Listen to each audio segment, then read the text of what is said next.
everybody, it's Romania Black, and we are starting a brand new show today. And it's one that has been recommended for a very long time. Monster. I was telling my brother, I was like, Monster won the poll, and he was like, I don't know what that is. And I was like, well, I don't know either. And it seems like it's an older anime. It seems like it came out probably in the early 2000s. It seems like, from what everybody's talking about, it seems like around the early 2000s is when it came out, and it's based off of an older manga. But I've heard the manga is really hard to find, especially in print versions. And we've been talking in the Discord about it, that the mangaka is not very into like digital transfer. They're very old school, and they're just now getting to where they're like okay with digital versions of their stuff. I've seen covers of the manga where it's just like a bunch of portraits and stuff, and it's like all forms this big picture, and it looks beautiful. Like the manga like covers look gorgeous, especially the hardcovers.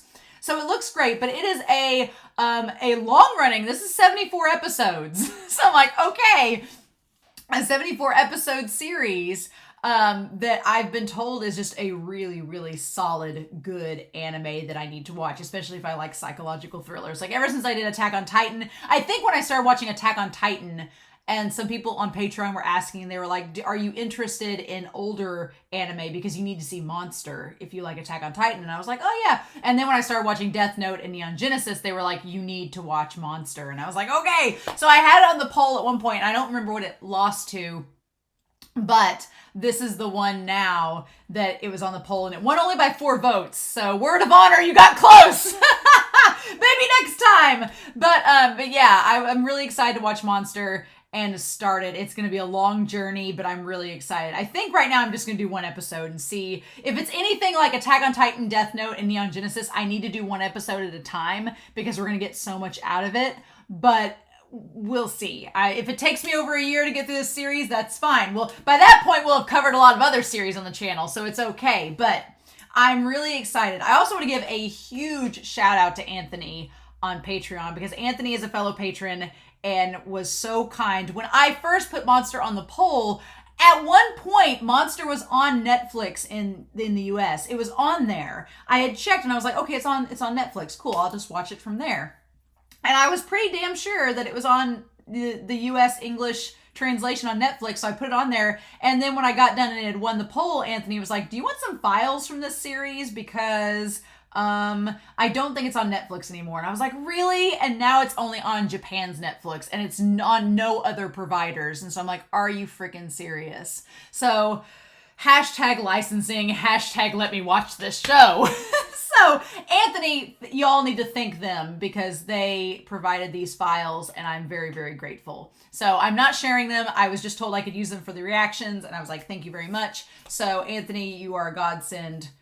All of my love. So thank you very much. But yeah, I am watching it. I'm doing it English subtitles and see what in the world it's about. It's called Monster, but I don't know. All of the imagery I see of it just looks like people, which humans can be the worst monsters of all. So if that's a metaphor for it, I guess we'll find out. But yeah, I'm very excited to see what the show is about and to see what all it has entailed for us. So if you've never seen this series before, welcome watching it with me. If you have seen it before, my only caveat is, as I am with every show, I'm going in as blind as possible, knowing as little as possible as I can, so I can give you the most genuine reaction and discussion. So please do not give me any hints, clues, or spoilers. If you want to spoil something in the comments down below so when you talk amongst yourselves, please spoiler tag it so that I don't read it.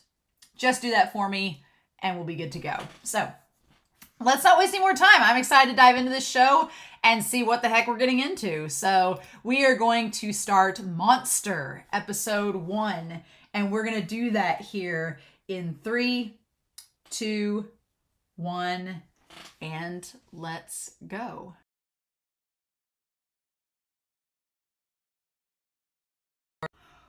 Ooh. In 1 episode alone, like the tone, the themes, the setup, it's all there, right? It's all there. And yeah, oh my God. So okay. Okay. Okay. What I love about this is that this is a very, very realistic, hyper-realistic show. and it seems like it's gonna follow that path. Like I'd say that so far of any show I've ever watched on this channel, in one episode, this is the most realistic show. It doesn't even feel like an anime. It feels very much like just like a drama, right? Like a period piece drama. It feels very much like that. Wow. So this series is gonna get dark and be gritty and very... I felt so anxious the whole time. Like, it wasn't a horror, but I felt just anxious and tense, and like I just felt like my like self curling up into itself as I was watching it. And I only brought Whiteboard Coon out because there were like details I wanted to like make note of to kind of like keep me on track here. But man, Tenma does not have an easy road to hoe in this one. And already the themes coming out in this episode about humanity and the concept of the monster. Yeah, because so far everyone in this episode, they're all human, right? It's just, they're monsters. So we have this opening thing right here, right? Okay, we have this opening text that we get from the very beginning. And it's revelations, right? I wanted to go back and read this in its entirety because it seemed appropriate. And so the thing is, the text starts out saying, "And I saw a beast rising out of the sea, having 10 horns and 7 heads, and on its horns were 10 diadems, and on its heads were blasphemous names. And the dragon gave it his power and his throne and great authority, and they worshipped the dragon, for he had given authority to the beast. And they worshipped the beast, saying, 'Who is like the beast, and who can fight against it?'" So yeah, like what do we give power to? Do we give power to monsters? Do we give power to them? Do we follow them? What makes us do that? Why do we do this? So the concept, like just looking at themes and elements here, the idea of giving power to the monster and letting the monster rule us, right? That's kind of like the main theme here, is us giving power to that which is corrupt, and then the corruption rules us and we become it, right? And Tenma goes against that corruption at the end. Now, whether that will have a great effect or not, I don't know. We're going to talk about that by the end of it. But that's, of course, starting out with Revelations to start out this series, and the text having like the sword of the monster there. It's like, well, you know, and then we cut to this hospital where everything looks quite ominous, right? And so they talk about the surgery and everything. And so he gets set up about Tenma. So Dr. Tenma, Kenzo Tenma, that we get the idea that this story is taking place in 1986, and it's in Dusseldorf, Germany. All right. And Tenma is there, and he's a neurosurgeon. So he is a surgeon, but he's also researching, right? He's been researching cerebral and details with cerebral aneurysms. And he gives a name to it, but he's been researching it. So he's very skilled at handling aneurysms and handling things that are connected to the brain like that. And so they congratulate him on a successful surgery for this opera singer, right? So the big thing is that he was scheduled to do surgery on this Turkish man, right? And he's like, "Oh, thanks, team. Thanks for all your help." He was scheduled to do surgery on this Turkish man, but the director called him in to do surgery on a popular opera singer instead. And that's what he did what the director told him to, and left the one surgery with Dr. Becker. And he's like, "Man, the sky's high." And they're like, "Yeah, it was a 6-hour surgery that we just did. And you have no outpatients to see today, so rest up." Yeah, no outpatients, because the only other one that he would have seen is dead. And so in this moment where he looks over and sees the mom with the grandpa and the little boy, like sitting there waiting on him, and he doesn't quite understand why they're there, so he just walks on, right? And it's really sad because in that moment he doesn't comfort them, right? He sees that they're in grief, but I'm sure he's like, well, I don't know what to say to them or what they're waiting on, so he just leaves the scene. And then the little boy goes up to the woman and asks where his dad is. And he's like, what about dad? And he's like, what happened to him? And she can't give him an answer. She's just too much in grief. And that's where we leave that scene. So, and then we get to the opening title, Monster. Oh my gosh, with the sword and everything. I love the way the logo looks. It looks fantastic. I'm like, oh my God. So yeah, this is gonna be a fun time. Gonna be a fun time. So we cut back to the doctor. We cut back to him in his little office space there, into his apartment. And he lives in a pretty modest apartment for a surgeon, but then again, you know, he's a single guy right now. He's only engaged. And he's like, looks at the British Journal, and he's got like all of his notes there where he's been taking notes from his neurosurgery, and his jacket's there. And then we see him and his colleagues. We see him with Eva sitting there. And then, of course, he's like passed out. And then she tells him to wake up, that you missed your date. Kenzo Tenma. So we get his name. And then he sees her, Eva Heinemann. Okay. So he is engaged to Eva Heinemann. Yeah, there is one thing about this series already, and the people that are slightly, like, even remotely antagonistic are kind of drawn that way. Like, she kind of has just, like, I don't know, not a pig look to her, but she just kind of, like, not a piggish look, but she just looks kind of like snobby or snotty, right? And she's like, you forgot about your date, didn't you, Kenzo? And he's like, well, I just performed a 6-hour surgery, so, you know, he's like, I didn't forget. And so then we have Liebert, the consultant to the East German Trade Commission. Okay, so we need to make note of over here that we have Liebert, okay, who is a consultant to the East German Trade Commission. So this is still when Germany was split, right? Because it's 1986. Gorbachev has not said to tear down the wall yet. All right, so East and West Germany, they're still split. Okay, who fled to the west from East Germany. Okay, yep. And appeared before the press alongside his family, making this public appearance. Yeah, the moment they mentioned them, I was like, well, they're going to come back up later in the story. But it's like them alongside their fraternal twins.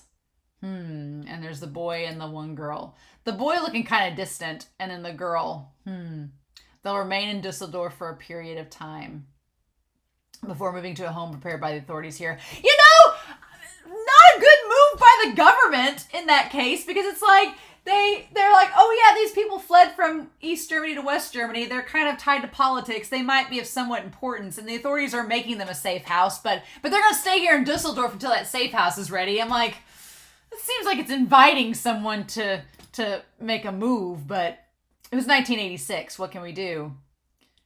And they're like, another news. And so then, yeah, she's like, the opera singer Rosenbach. The news is about you, who had a subarachnoid hemorrhage yesterday, reported in critical condition.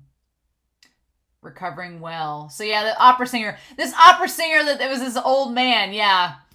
And then Dr. Heinemann, the director of the hospital, takes credit. So we have that Dr. Heinemann, who is her dad, who is the director, he takes the credit at the conference for this high profile case that he wasn't even, part of the team that helped, right? And of course the opera singer was a high profile man, and they're like, oh, we'll do our best to make sure he sings again. Like you can dictate that. He had brain surgery, right? His surgical team completed many difficult surgeries. They surely have solidified their position as in our country's medical community. And she's like, oh, that's great. And he's like, well, that wasn't about me. It was about your dad. He's like, I didn't get any credit for it. And she's like, well, that's true. That's because you did such a perfect job as part of his team. Mm-hmm. She also has like the most 80s fashion. It's so 80s. And she's like, I'm sure my dad is grateful to you. And she talks about how he's boosted the reputation of the hospital. And so Tenma strikes as like a nice guy. He's a decent guy. He's just there doing his job. He's doing his research there. It's provided him a place to do research. He's working there at the hospital. I'm assuming they gave him a place to stay. He's like, it's thanks to your father that I'm able to work here in Germany. So Tenma is kind of, he's set up to work as a scholar because of the Heinemann family. So he feels like he's in their debt, but they totally are taking advantage of him and totally using him because he's a talented person. And I'm not so sure that she's not just engaged to him because of his reputation. She's like, your future is guaranteed. She's like, my father's going to become chairman. And when he becomes chairman, you'll become chief of surgery. And then you'll become director after that. And then she's like, I'll be the director's wife. Like I'm pretty sure she's only dating him and only engaged to him solely because he's going to become this powerful person. Like, I don't think she's truly in love with him just because of his personality. And she's like, you must make me happy now. Hardships don't suit me. Like, she's spoiled. Yeah. And then she's like, do you want to go on a date or just like stay here and do stuff? And it's like, stay here and do stuff, right? But yeah. So then we show him going back to the hospital and doing the surgery and everything and performing it. And so we see Becker in this instance. And he's like, and Becker, so we have Dr. Becker, right? Dr. Becker, who is not the best doctor. We see that he shows up late. We see he's not quite as competent. So he's not as reliable, right?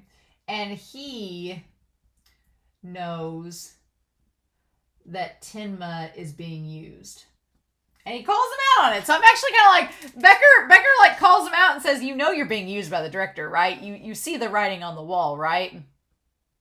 He's like, you always do a good job and everything. But he's like, yeah. He's like, it seems you're not just good at surgery, huh? And he's like, what? And he's like, yeah, you're head of neurosurgery at such a young age. Which he's talented, right? And you're the favorite of the hospital director and the chief of surgery. And you've captured the heart of his daughter. He's like, isn't it convenient that, you're the director's favorite and you're also engaged to his daughter and you're, head of neurosurgery. You're kind of like on your way shooting up the ladder. Have you noticed that? And Tenma just seems oblivious to it, right? He's just going through the motions. He's like, what are you trying to say? And he's like, no, I know. He's like, there's nothing wrong. He's like, a hospital is ruled by politics. And he's not wrong, right? He says he knows the role of politics. He knows how this goes. He's like, I see the writing on the wall. He's like, you're just naive if you don't see it. And he's just like, do you realize you're being used by the director? Like, he just comes out and says it. He's like, you get that, right? He's like, the surgery you performed on that opera singer, he acts like he performed it himself. And he held a televised press conference to make the hospital look better. He's like, yeah, he's like, if he's using you, it means you're capable, but, you should know. He's like, just don't forget about me when you're successful. And Tenma's just like, okay. He's like, okay. And that's when he's cornered by the mom and the kid. And he's like, he recognizes her from earlier, and she tells him that it's because he's like, you're the best surgeon in the hospital. You were supposed to do surgery on my husband, and you left to go do surgery on him and left him to Becker, and it wasn't enough to save him. He had that construction accident. And she's like, what's going on? And it's just the fact, like all the factors of it, the fact that he was a Turkish man, the fact that he wasn't anyone special, he didn't have the notoriety, the fact that, and the director was like, it's an order from the director, you have to hurry. And that's when he realizes, he's like, I left that man to go save the opera singer. And then the woman, she's just hysterical, and he doesn't have an answer for her because he did leave. So then we cut to the dinner scene, and she's like in the most 80s dress. That 80s like shrug over with that necklace and that. You could not get more quintessential 80s if you tried. Like, it is the most. And so, oh my gosh, that necklace, the heart necklace and everything, it's like, it's the most 80s. I love it. And she's like, are you listening to me? And so in this scene, it's so on the nose where she's like, what's the matter with you? And he says, like, I didn't save that Turkish man. I performed Surgeon in the Opera Singer. And she's like, and she gets kind of offended by it. She's like, let's not talk about this while I'm eating. And he's like, what would she have me do? I was just following orders from the director. So Tenma, yeah, he's like, what was I to do? He says, I was just following orders. He's like, I'm indebted to, he's higher up on the chain. I was just doing as I was told. How was I supposed to know he was going to die? You know, he's trying to find any way possible to justify, you know, his guilt and saying that he doesn't have to be guilty because there was nothing he could have done about it, right? And she's like, it wasn't my fault. And he asks her if he's right. Like, is he right to say it wasn't his fault? And she says, of course. But then her answer is what gets to him, because he's like, well, I was only following orders and doing what I was told. It was a hierarchy thing, right? And back me up on this. And she says, yes. She says, after all people's lives are not created equal. She's like, no, some people are more important than others and deserve to live more than others.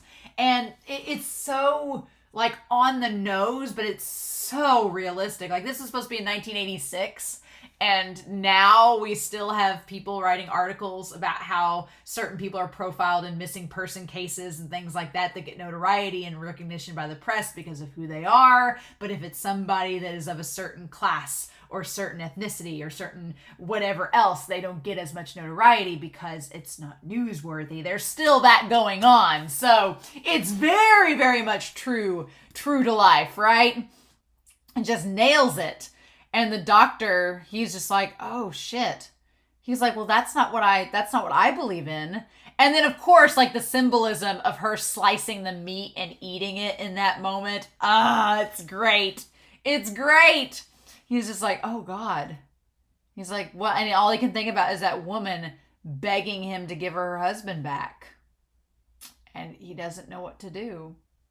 So then we have the police called to the Liebert estate. Now, this is curious because we have the Liebert estate, and we have this called that there was something called. Now, I want to pay attention to this scene again, but we have that the Liebert, the parents were killed and the son shot in the head, and there was a window broken, like that's maybe where the bullet came from, and the daughter, she's paralyzed, and all she can say is kill.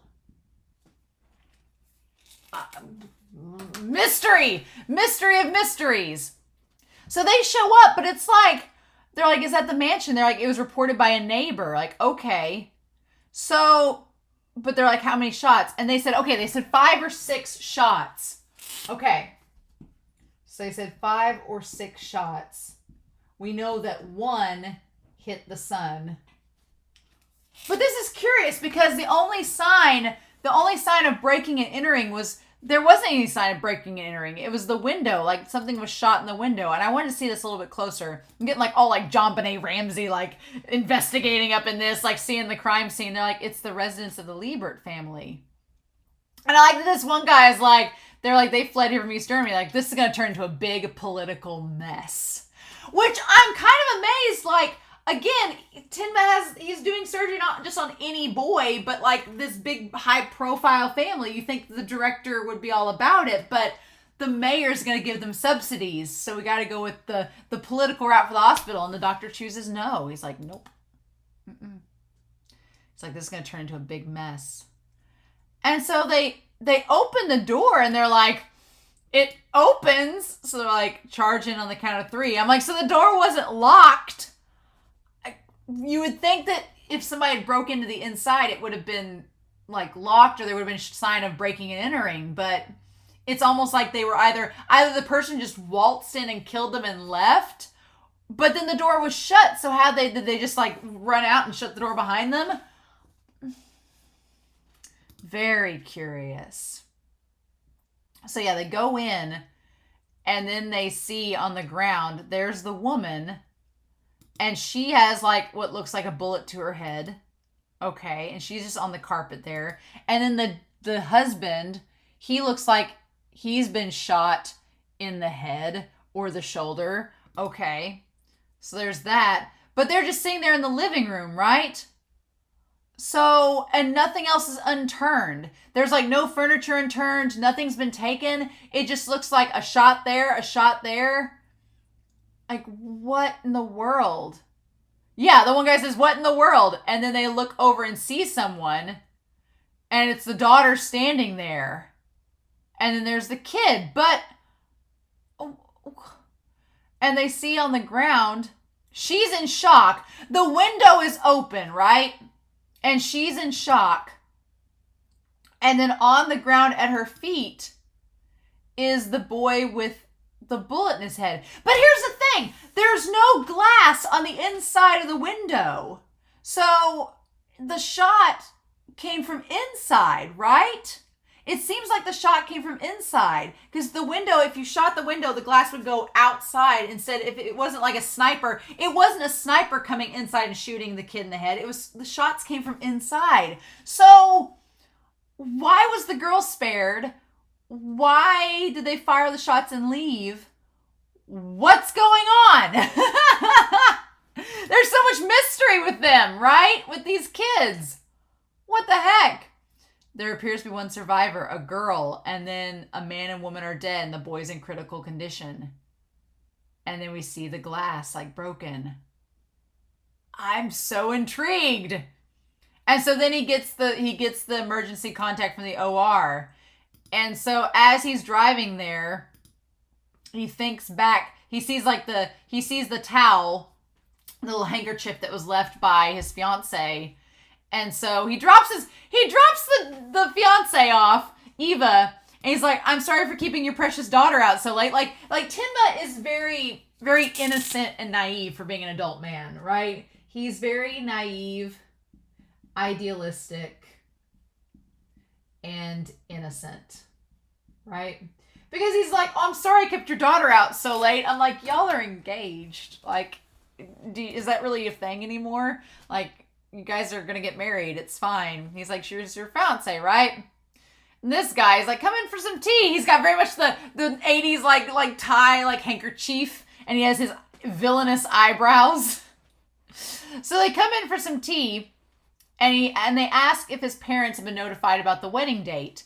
And he says, well, I have, but my dad runs a small clinic. And I don't think he can get away to come all the way to, I don't think he'll be able to spare the time to come all the way to Germany.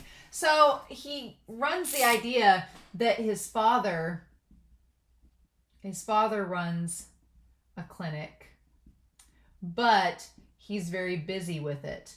I mean, the fact that it's a small clinic makes it seem like he's probably like the chief doctor there and he needs to stay behind with his patients. And if he leaves to go to his son's wedding, then some people might be in trouble and he won't be there to help them. So it's kind of that idea that him and his dad have of serving people, and they're like the top priority, right? And he's like, well, wouldn't it be a good idea to just come over and have a leisurely trip? And she's like, we'd even pay for it. And he's like, no, I don't want to do that. And she's like, when you arrived here in Germany, I thought you were a high school student. And he's like, oh, well, you know. And it's kind of cute. And she's now, you're among the best young doctors at Isler Memorial Hospital. And so then he says, so then the dad brings up the research that he's doing about cerebral vascular spasms after hemorrhages, which is basically exactly what that opera singer had. He was like tailor-made to do that surgery. So he's been doing research about, let me see here, about vascular spasms and hemorrhages. Okay, he's like, you've been doing this research while you've been here. That's kind of like the main reason why you are here, right? And he says, yeah, I'm creating a model of a hemorrhage in a dog right now. And he's like, I'm just how I'm getting my research done. He's like, I'm going to cancel it. And he's like, why? And he's like, I've been asked to speak at the next like medical convention, and I want you to make me a manuscript. And I want you to compile it for me. And he's like, well, my research is almost done though, so I just need to finish it. And he's like, no.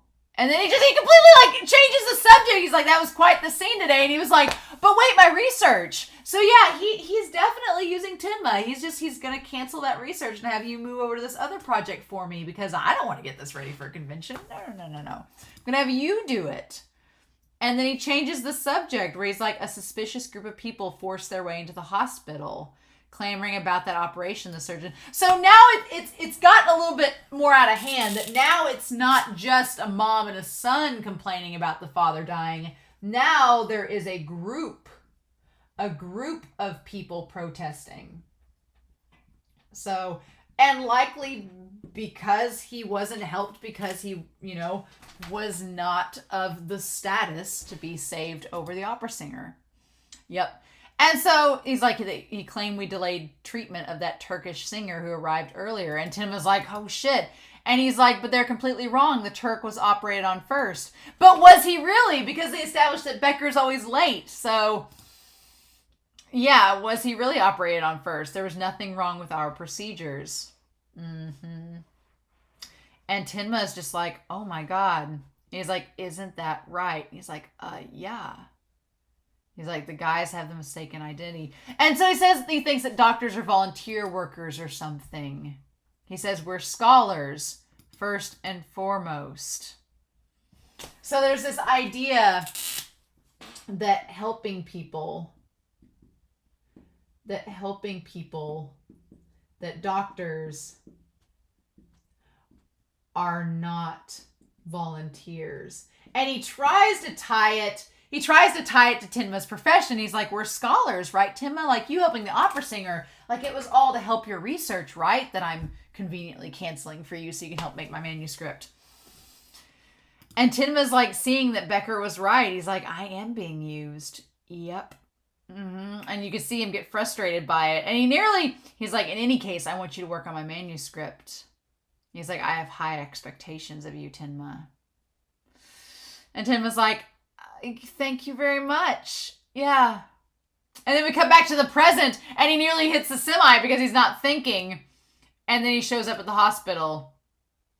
And they're like, and his vitals and everything, they go over it. And the one girl, she's just like in psychological shock. Which, yeah, a little kid that's like 10 years old seeing their parents killed and their brother shot in the head. Yeah, I'd imagine I'd be in psychological shock too.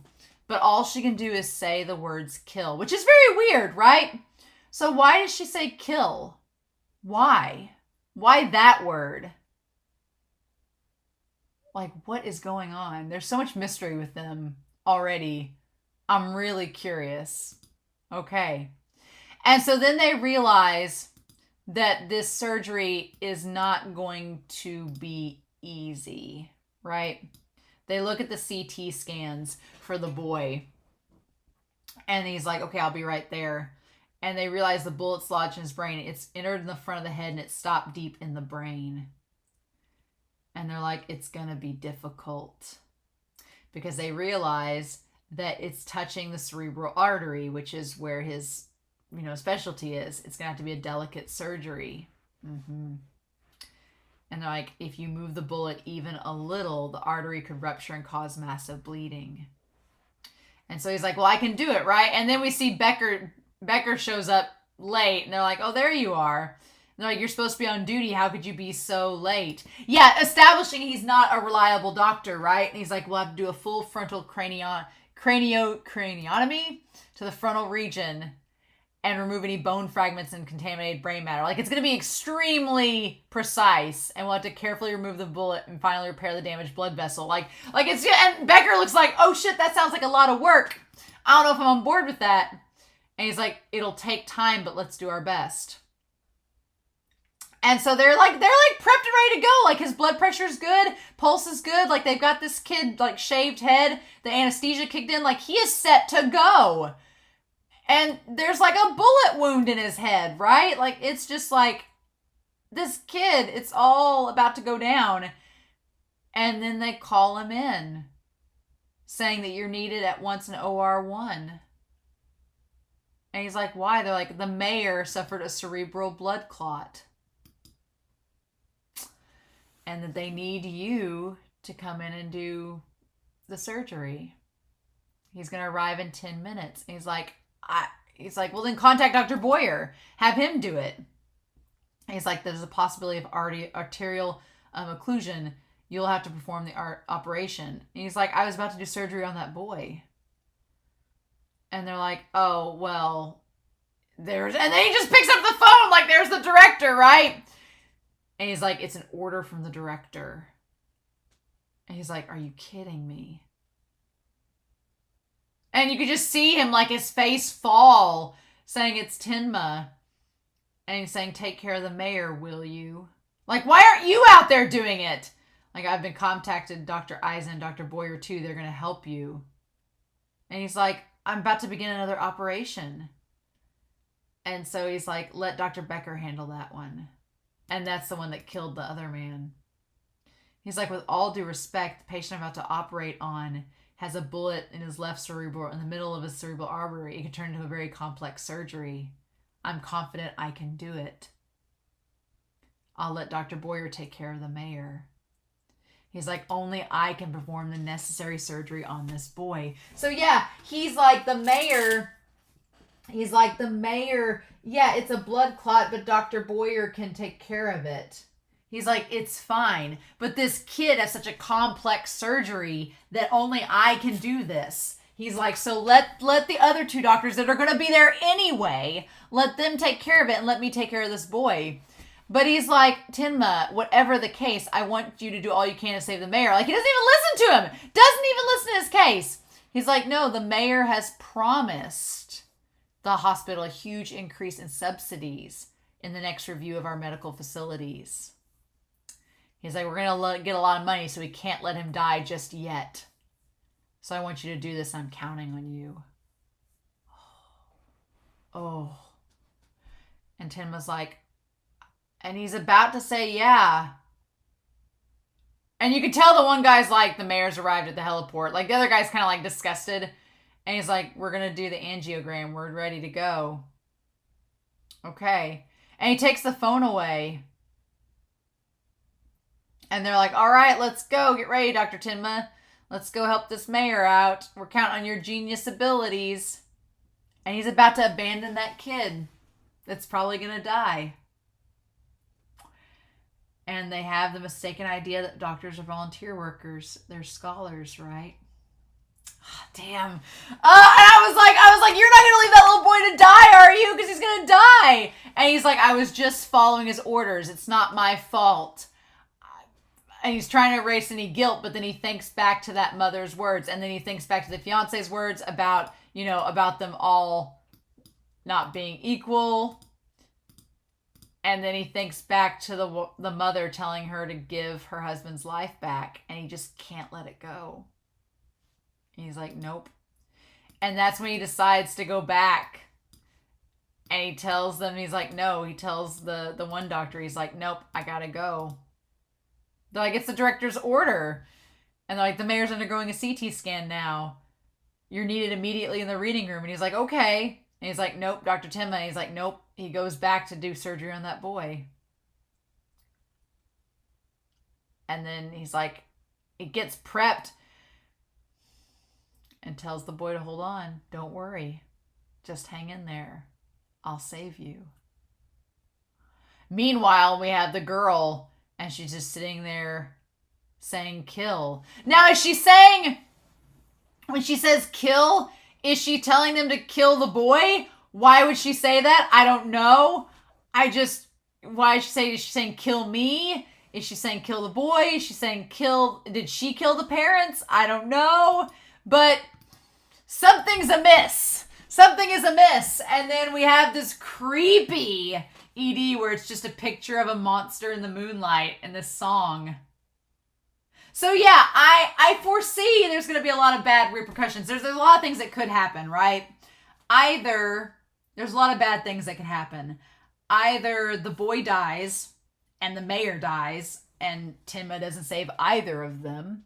Either that happens, or he saves the boy, but the mayor dies, and the director gets pissed, or both of them manage to live, but he disobeyed orders from the director, and he gets mad at him, which I'm like, dude, he was just, he had to save the boy. I see things not going good for Tenma in the next episode, but I don't know to what extent and what the outcome is going to be. And then we have the mystery of who killed the Liebert parents and who shot the boy, and why is the girl freaked out? Why does she keep saying kill? We've got that going on, so I am very intrigued. I love a good mystery. I love a good thriller. And this already has like the setup of like the mystery of the Liebert family. Tenma, I like his character already. He's this young, naive, idealistic doctor who I think is about to get thrown through the ringer of reality, realizing the political seedy underbelly of everything. Oh, And the OP is interesting. The OP, I feel like I'm going to be watching it for a long time. It's very subtle. It's not very spoilery, I don't feel like. I feel like if there are spoilers, they're context spoilers. We won't find out till it happens in the episodes. But, I'm pretty excited.